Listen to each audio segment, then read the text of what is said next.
Hello everyone! Welcome back dito sa ating YouTube channel. So, sa mga naghahanap ng housing department, welcome, no? Marami talaga tayong units dito. So, today, for this video, ito naman ang isi-share ko sa inyo. Napakamura lang itong pinapaupahang bahay. Kung alam nyo lang. Kung gusto nyo malaman, tapusin nyo itong video para malaman nyo ang mga detalye. Kung gusto nyo bisitahin, pwede nyo itong makita anytime. So, ito ay open na, bakante na, vacant and ready for occupancy na house apartment for rent. Hello everyone! Para sa mga naghahanap ng housing apartment for rent, para sa inyo itong details and information na i-share ko. So ito po yung townhouse na up and down with 2 bedrooms and 1 bathroom. Kung mapapansin nyo, bagong renovate yung bahay. Bagong pintura, yes, bagong pintura at naka-tiles na rin ang flooring.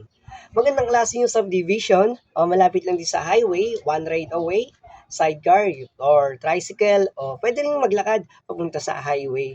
At malapit to sa Aguinaldo Highway, sa SM Bacoor, sa Imus, ganyan. So, maganda yung bahay, saka maganda yung location, saka flood-free, siguradong hindi bahain sa lugar. So, nagtatanong naman kung magkano ang presyo nitong pinapaupahang bahay. Ito po ay 7,500 pesos monthly. Yes, napaka-affordable. House apartment for rent, 7,500 pesos monthly. Up and down na with 2 bedrooms and 1 bathroom. Location, Bacoor City, Cavite. Inside subdivision pa, ayan, napakaganda. Merong sariling guard sa subdivision, merong mga basketball court at mga playground. Saka malawak din yung kalye.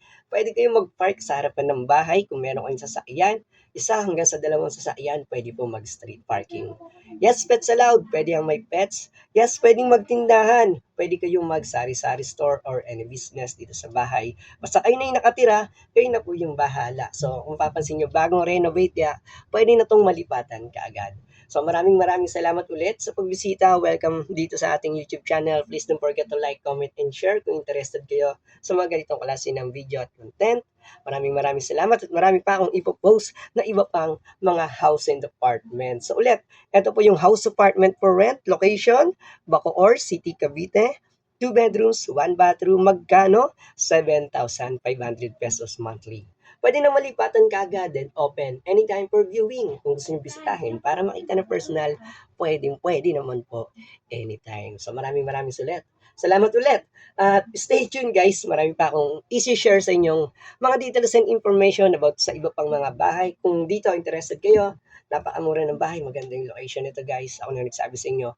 So, yun, cut ko na tong video at gawan ko na lang ng ibang video, yung iba pang mga housing department. Okay ba sa inyo yun? Sige, pili lang kayo. Sana may magustuhan kayo dito sa ating YouTube channel, mga video ng mga housing department para sa mga naghahanap. So, yun lang po. Please don't forget to like, comment, and share.